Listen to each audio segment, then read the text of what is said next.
In 1978, the Reverend Dr. Israel Suarez took a hard look at his community. An alarming number of residents had needs that were not being met. Basic human needs, such as having enough food, clothing, and shelter.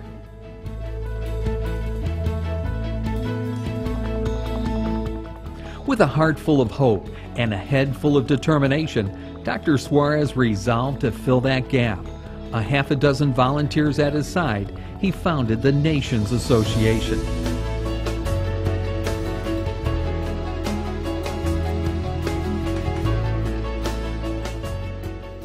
The flexibility of Nations Association to deal with people that are challenged, and the focus of Nation to take those challenged individuals and help lift them up so that they can have a chance to be successful, has been really what I call a street ministry of Reverend Suarez from the first time that I met him, not long after he got Nations Association started.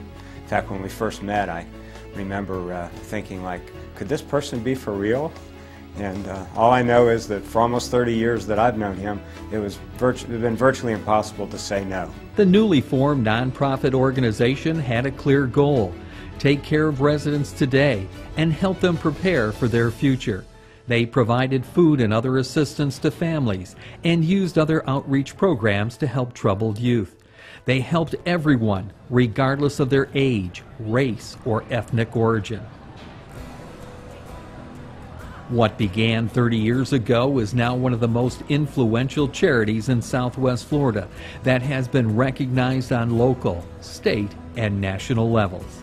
Reverend Suarez is really the heart and soul of the Nations Association, and the Nations Association in of itself has really proven to be a critical safety net for people in need, whether it be essential items such as food and clothing or assistance in immigration.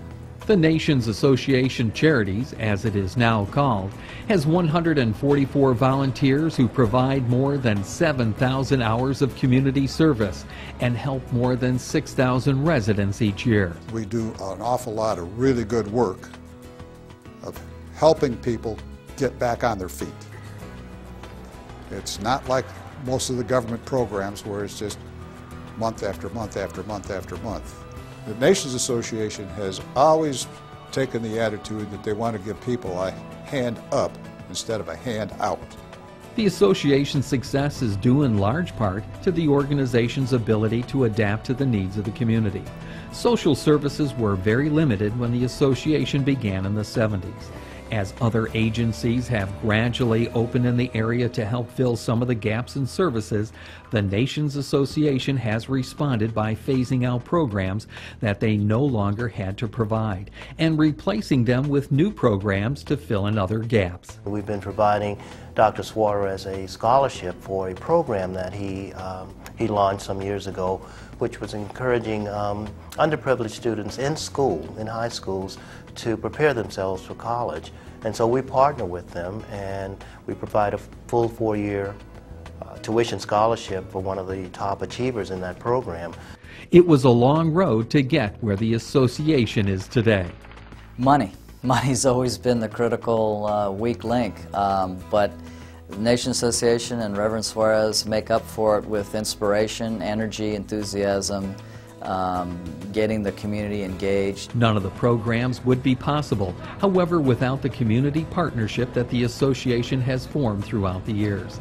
The organization works with the public and private sector, as well as private citizens, to help establish its programs throughout the community. Certainly perpetuation of any organization like this and following in the footsteps of Reverend Suarez will be a challenge.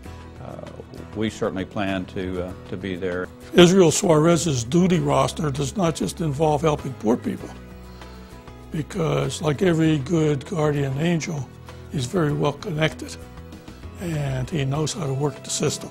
All of the progress the Nations Association has helped to make in Lee County has only served to energize the organization. Volunteers and staff say they have no plans to slow down anytime soon. We get so much more than we ever give. It is an honor and a privilege and a pleasure to be able to help out a little bit as we go along.